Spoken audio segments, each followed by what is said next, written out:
Before you sit down, I'm just going to read this morning's passage, which is Mark chapter 2, verse 23 through 28. It says this: One Sabbath, Jesus was going through the grain fields, and as his disciples walked along, they began to pick some heads of grain. The Pharisees said to him, "Look, why are they doing what is unlawful on the Sabbath?" He answered, "Have you never read what David did when he and his companions were hungry and in need? In the days of Abiathar, the high priest, he entered the house of God and ate the consecrated bread, which is lawful only for priests to eat, and he also gave some to his companions. Then he said to him, 'The Sabbath was made for the man, not man for the Sabbath. So the Son of Man is Lord even of the Sabbath.'" You may be seated.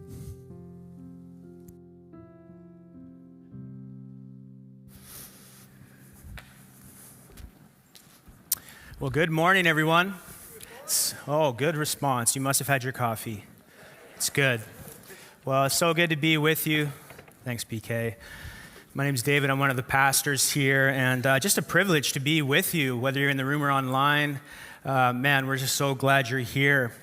We are jumping into our text right away. The title of today's teaching is "The Burden Can Be Light." Turn to your neighbor and tell them the burden can be light. Why don't you?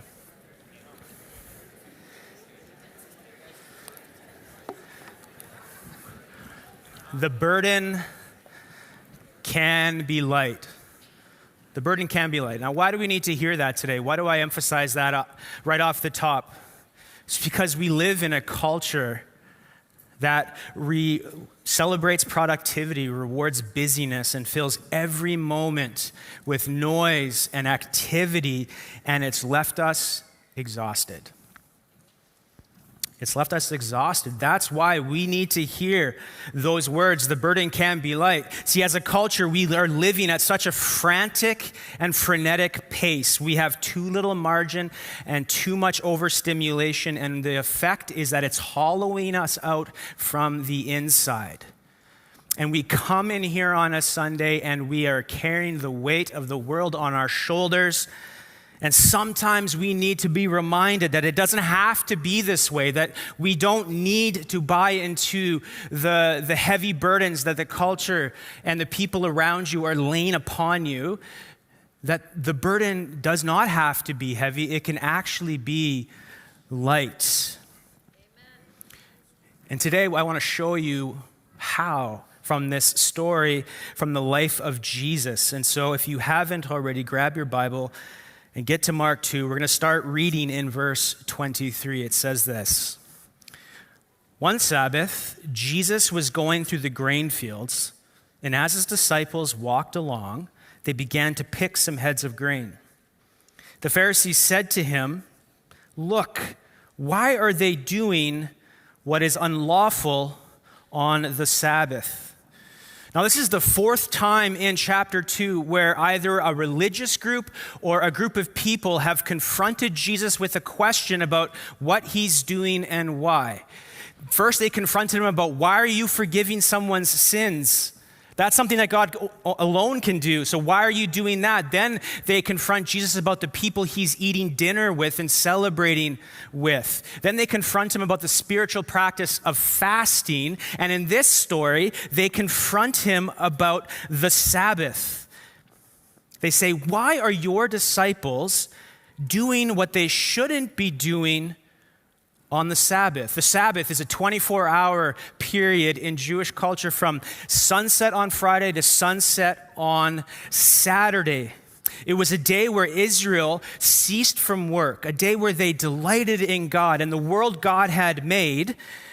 And this day, this 24-hour sacred holy day called the Sabbath, is the contested ground in our passage, as Jesus continues to reshape the religious systems of his day around himself and around the new way of the kingdom of God.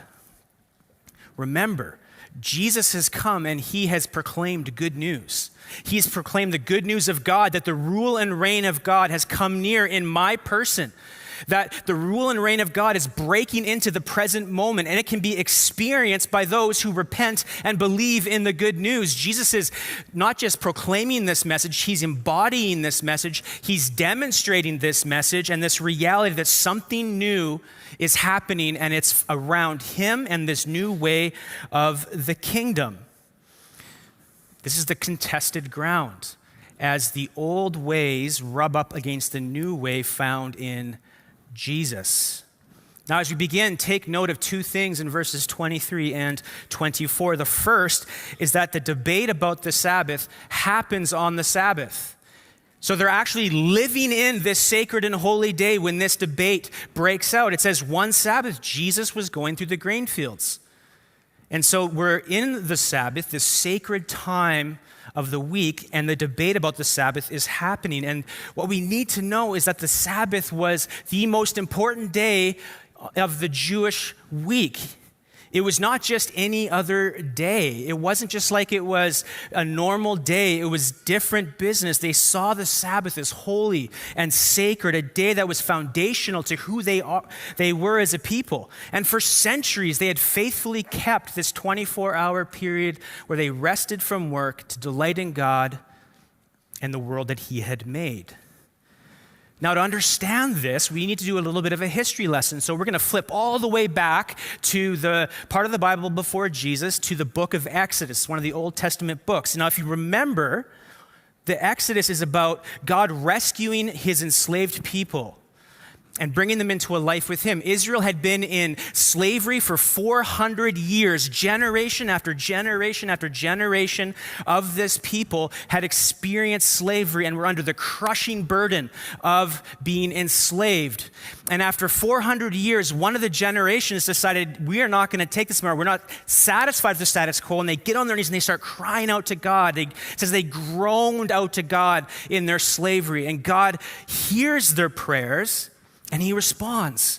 He comes down and reveals himself in a burning bush to a man named Moses. Says, Moses, I am going to use you, and through you, I'm going to rescue my people out of slavery into a life with me in a land that I will give them, called the Promised Land. And then God comes down and he rescues his people. He leads them through the Red Sea into a life of freedom from slavery with him. And then at a mountain, Mount Sinai, in Exodus 19, God says, you are my treasured possession, Israel. Out of all the nations in the world, I choose you. You are my people. I've set my heart on you. I'm entering into a covenant relationship with you.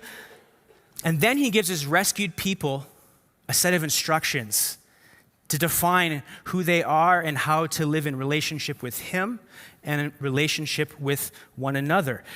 And we know that as the 10 Commandments, and you can see them on the screen behind me. Those are the 10 Commandments. The first 4 are vertical based. They are oriented to God and his worship. He says, Israel, these are the things that I need you to do, to pay attention to build into your life as a new nation.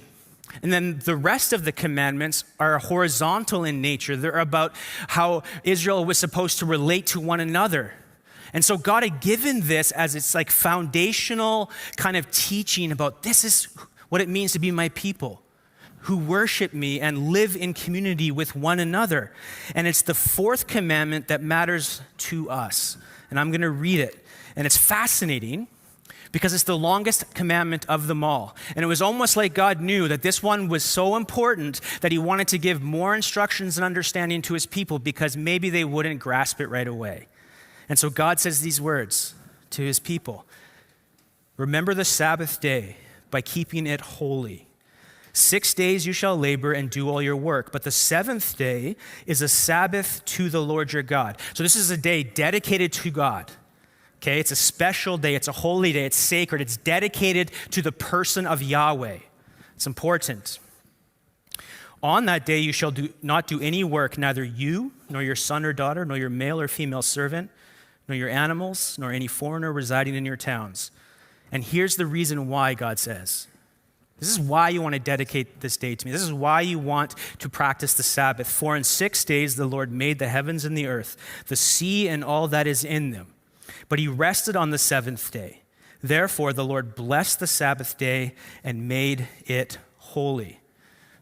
So God's message to his people is, I want you to work and to labor for 6 days. And then on the seventh day, I want you to step off the treadmill and I want you to take a break. I want you to cease working. I want you to rest and take a breather. Take this day as a gift. Slow down. Dedicate this day to me. Be with me. Delight in me. Worship me. And enjoy the world I made. Now hear me. Work is good and rest is good. Both are good. From the very beginning, God builds work into the destiny and the purpose of humanity. You can see that in Genesis chapter 1. And so there's beauty in work and there's beauty in rest. And God's message is, you need to set aside 1 day a week for me. Do not work. I love Psalm 46:10. Be still and know that I'm God. Now let me ask you, this week, were you still and did you set aside time to know God? Think about your week. Do an audit as you sit there. Did you set aside time this week, intentional time, where the TV was turned off, your phone was put away, where you didn't scroll social media, where your notifications were turned off and weren't bothering you and drawing your attention back to the phone? Did you set aside time to have no music and no noise? Did you set aside time where there was nobody around and you were able to be still and slow in the presence of the living God and know that he is God and you are not? Did you do that this week?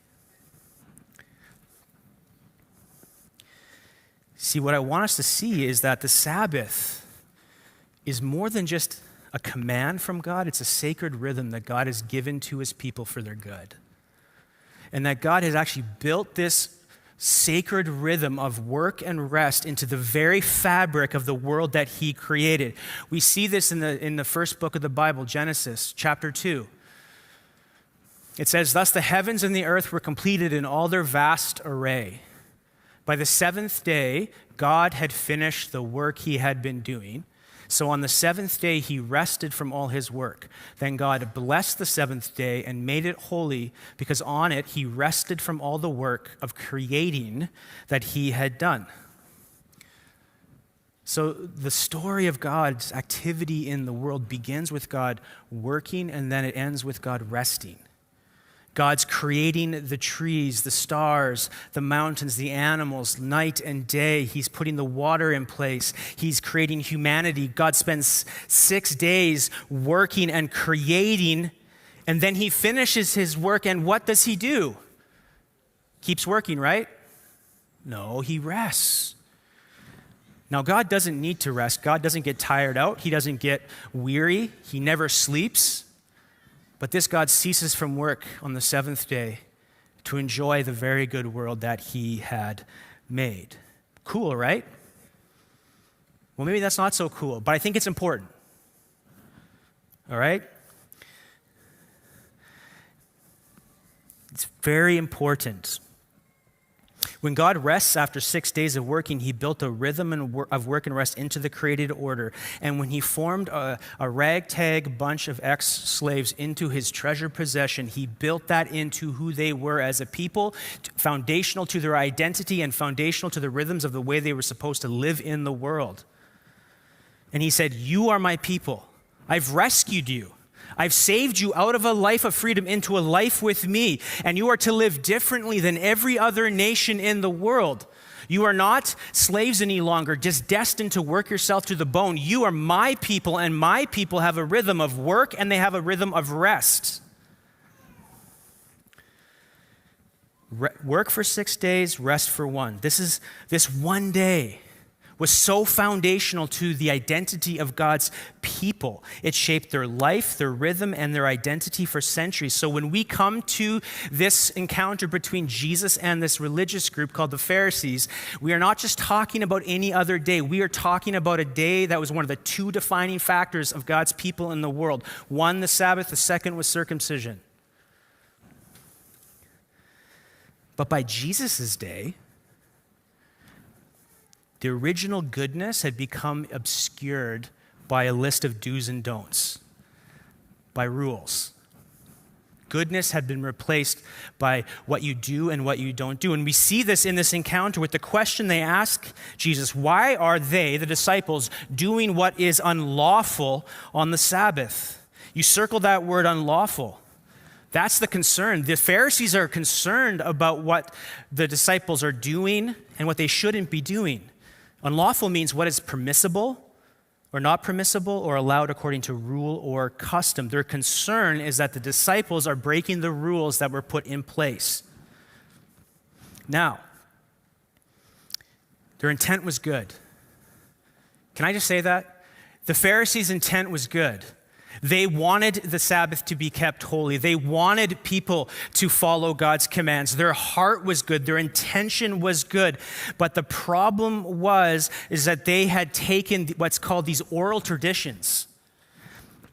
Oral traditions. They had taken those traditions that had been passed down from generation to generation, and they had elevated them to equal and worth to the law of God. So there was the law of God, which had a divine origin. It was what God had given his people. It wasn't human teaching, it was from God. The God who rescued his people gives them a way to live. That was the Mosaic law. And the oral tradition was these collection of human laws that were passed from generation to generation. So human origin. God's law said, work 6 days and take a rest from work on the seventh. The oral tradition had come up with 39 different categories for what constituted rest and what constituted work on the Sabbath. Here's an example. Plowing, reaping, hunting, and butchering an animal were all considered work. Cool. But so was loosening or tying knots. So was sewing more than one stitch or writing more than one letter. That was considered work too. And so they had come up with these lists of rules and categories that would define what was work and what would break the Sabbath in order to keep the Sabbath. And the rabbis had tried to come up with every possible scenario that might constitute work so that God's people wouldn't break the Sabbath.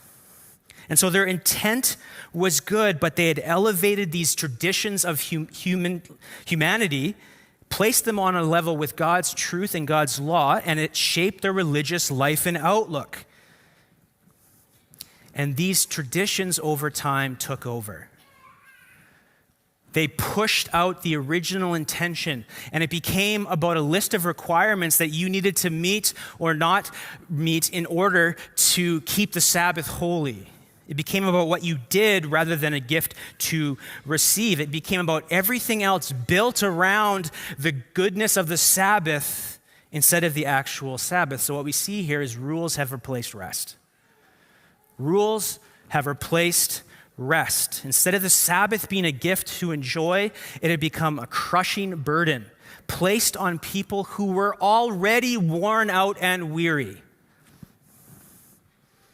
So let me ask you, on a scale of 1 to 5, with 5 being I'm thriving right now, I'm rested, I'm strong in my faith, in body and in soul, I'm a 5. Or 1, I'm exhausted. I'm worn out. I feel beat down. My faith is weak. My strength is weak. I'm barely keeping it together. I feel crushed under all the responsibilities and burdens that I have to carry. Where would you rate yourself right now? Like right now, what is the state of your soul? Are you operating in a place of rest, or are you operating in a place of performance?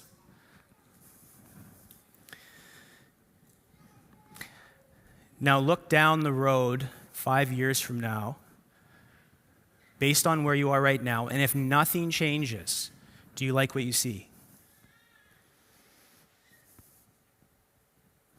If you made no changes, I guess it's really good if you're at a 5, but if you're in the 1, 2 region, 3 region, and you track things down and you make no changes and you don't start pushing back against some of the things that have led you to this place, do you like what you see? Do you like where you end up? Is the pace that you're living at sustainable? And if it's not, Can I remind you that you don't have to end up in that place? Can I remind you that the gospel is a from this point on kind of gospel where we come to God, we say, we repent, we turn from the ways that we're living, and we start walking in God's way, that from this point on, things can start to look different? And that the end can look different? If you are exhausted right now, and you're just like weighed down by life, by worry, by stress, by the to-do list, by the pace, by the deadlines, by the full calendar, I just need to remind you that the burden can be light. It does not have to be this way. With God's help, you can change the ending if you start now. You are not destined to live under the cultural and religious burdens that have been placed on you. See, burdens are heavy to carry around, aren't they? Like if you have a burden, you understand something that's been placed upon you from your family of origin. Maybe your family was really great, but they said and did some things or had some practices in your life that actually laid burdens on you, and you're still carrying those burdens 30 years later.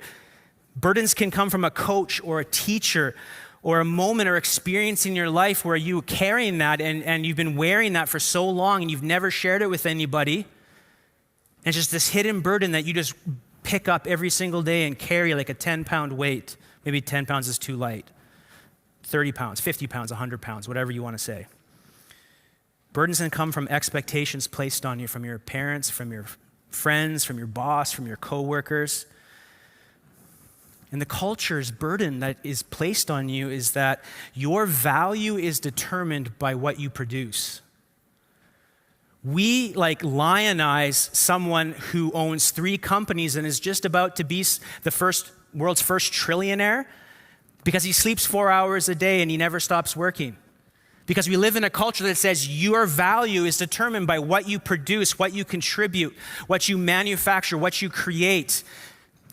You are rewarded for busyness. We wear it as a badge of honor, don't we? How are you doing? Well, I'm so busy. It's like, look at how important I am.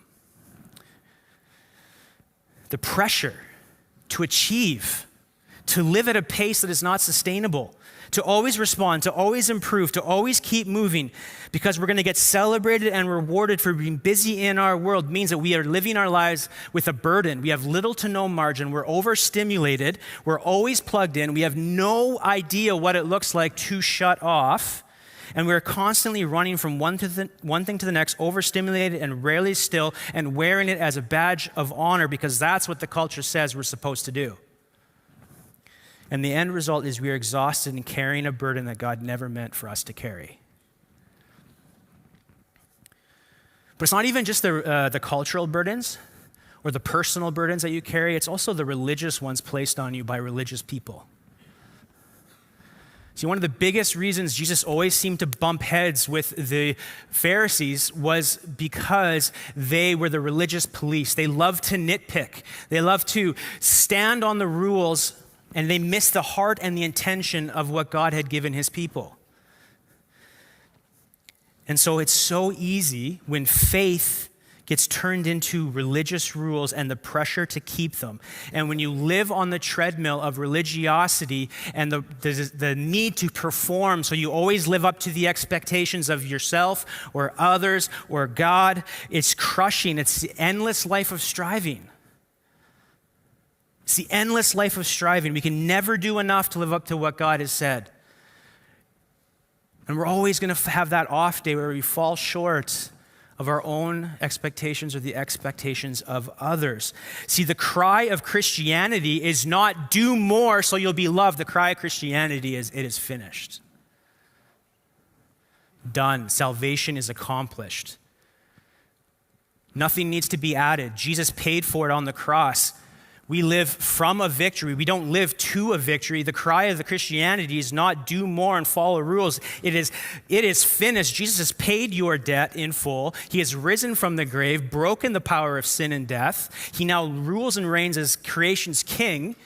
And you are invited to live a life from rest, not striving to get rest.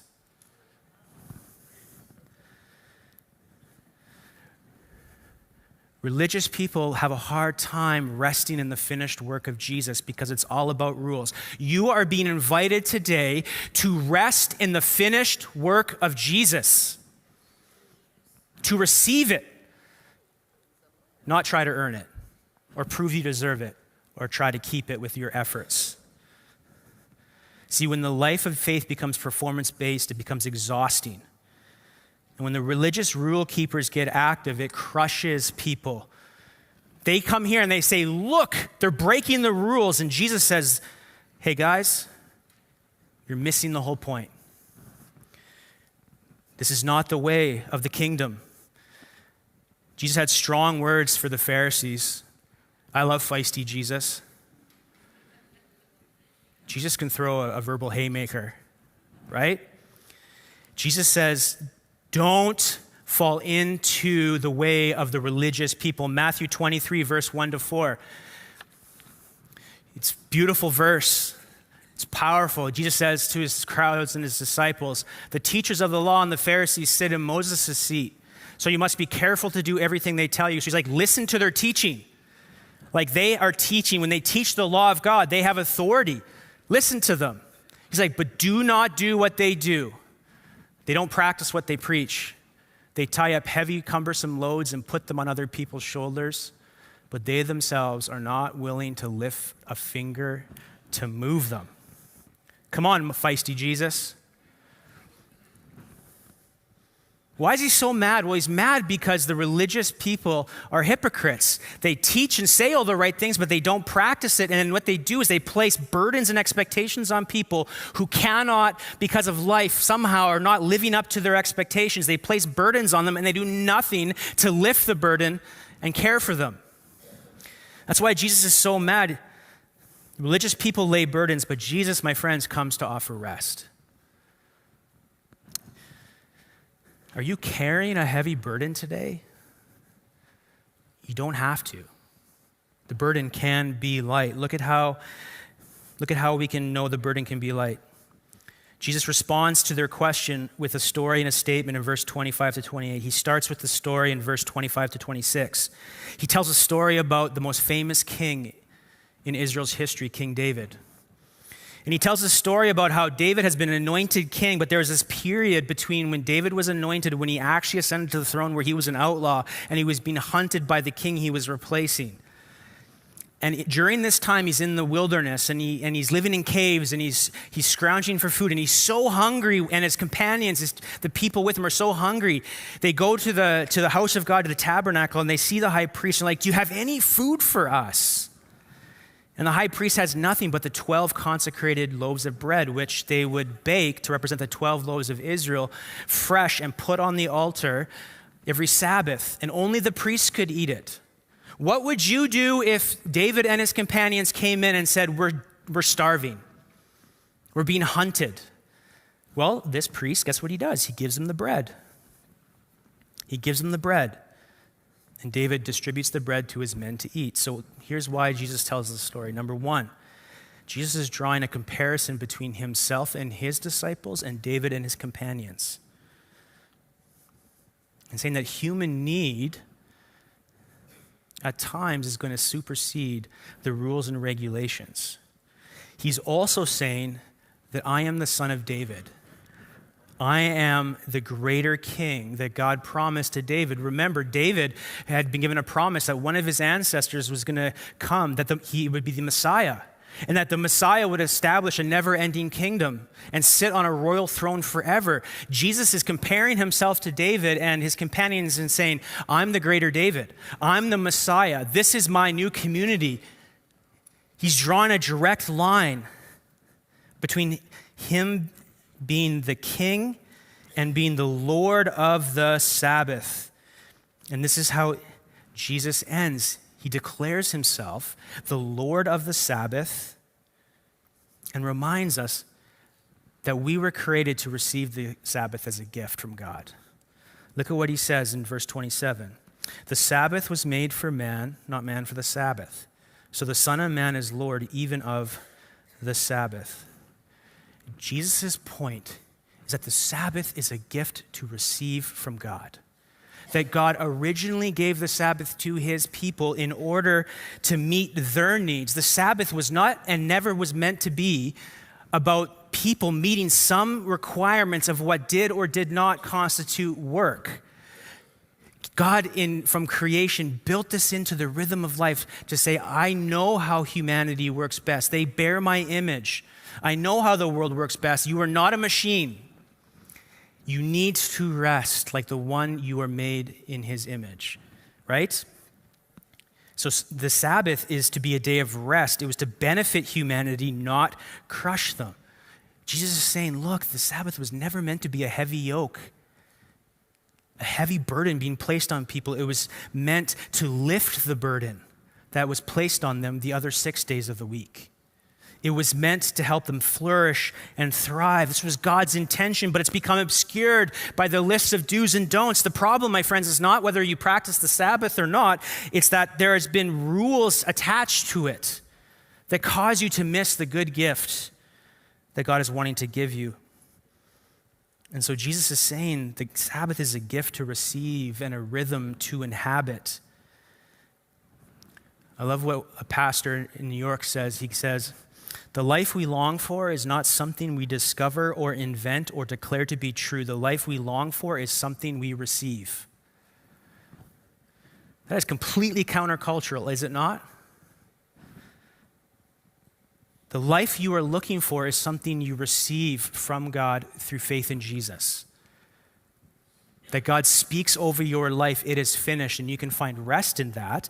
But then God, in his mercy and grace, he gives us a day built into the rhythm of what it means to be human so that we can thrive, so we can rest, so we can delight in God, so we can worship him, so that we can enjoy the good world that he made. The Sabbath is much more than a day where you don't go to work. The Sabbath is a day to delight in God and the world around you. It's a day to celebrate and enjoy the good gifts that God has given. It's not a day to go out and get more. It's a day to celebrate what you have. A day, my friends, where there's no to-do list, where your phone and all the notifications and emails and deadlines and demands of the week are put aside so that you can rest as a way to thrive in this world. So I'm going to give you permission this week. Set aside 24 hours and wear nothing but sweatpants. I'm serious. Like, as soon as I go home today, I am taking off these clothes and I'm putting the sweatpants on. And I'm having a nap. And I am going to spend time with my family and enjoy good food. And I'm going to celebrate that I don't have to work because Jesus died on a cross and has given me the opportunity to find rest in him. This week, I challenge you to take a 24-hour period where you wear sweatpants and you are productive at being unproductive.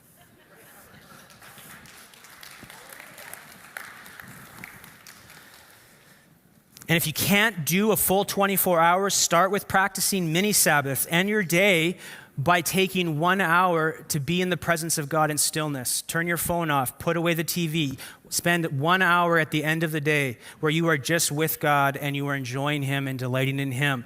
Instead of sitting at a cubicle or at a lunch table and scrolling while you eat lunch, go for a walk and just pray. Practice mini Sabbaths. Start there. Do you want to thrive? Receive the gift of the Sabbath. And by doing so, you are actually declaring an act of trust and resistance. You are declaring that Jesus is Lord and I am not. The Son of Man is a title for Jesus. He's Lord, even of the Sabbath. Jesus' position as Lord of heaven and earth means he gets to define what it means to be human. It means he gets to define the rhythms that lead to flourishing. Sabbath is an act of trust that God is God and I am not, and he is in control, and the universe is going to work just fine if I take 24 hours off and I don't check my emails. It's also an act of resistance that, hey, my identity is not found in what I produce. It is found in what Jesus has done and what he says about me. It's an act of resistance that says, hey, I don't need to produce to be valuable. I get to live from rest, not for it. I get to receive my identity. And so the Sabbath is a posture and a practice to declare that Jesus is Lord and I am not. My friends, there is a way that leads to rest. Jesus called it the way of the easy yoke, and the burden is light. Matthew 11, 28 to 30. Come to me, Jesus says, all who are weary and burdened, and I will give you rest. Take my yoke upon you and learn from me, for I am gentle and humble in heart, and you will find rest for your souls. For my yoke is easy and my burden is light. Does that not sound like a beautiful way to live? I'm inviting you not to add more to your life, but to take more off and embrace the way of Jesus, which is the way of the easy yoke and the light burden. Jesus' invitation is, come to me and find rest. It's a promise. I will give you rest. You will find rest for your souls. And today we get to have a reminder of that when we take communion. See, communion is a declaration, it's bread and juice, but we hold in our hands a reminder that Jesus has declared from the cross that it is finished, that you and I do not have to work for our salvation. We do not have to strive to keep what God has accomplished for us in Jesus, that we can find rest in Jesus and his finished work. It is a reminder of that, but it's also a reminder that Jesus is our true rest, that he is our true rest. And that when we practice the Sabbath and we take communion, it's also a reminder that one day Jesus is going to come back. He's going to set all things right, and you and I are going to enter into an eternal rest where we get to enjoy the presence of God in his perfect new heavens and new earth, where we can stop striving. And so as we take communion, remember, Jesus is your rest, both for your salvation and for today. And that when we practice that weekly Sabbath, we are declaring he is Lord. He runs the universe. It is finished. And one day it'll be finished in full.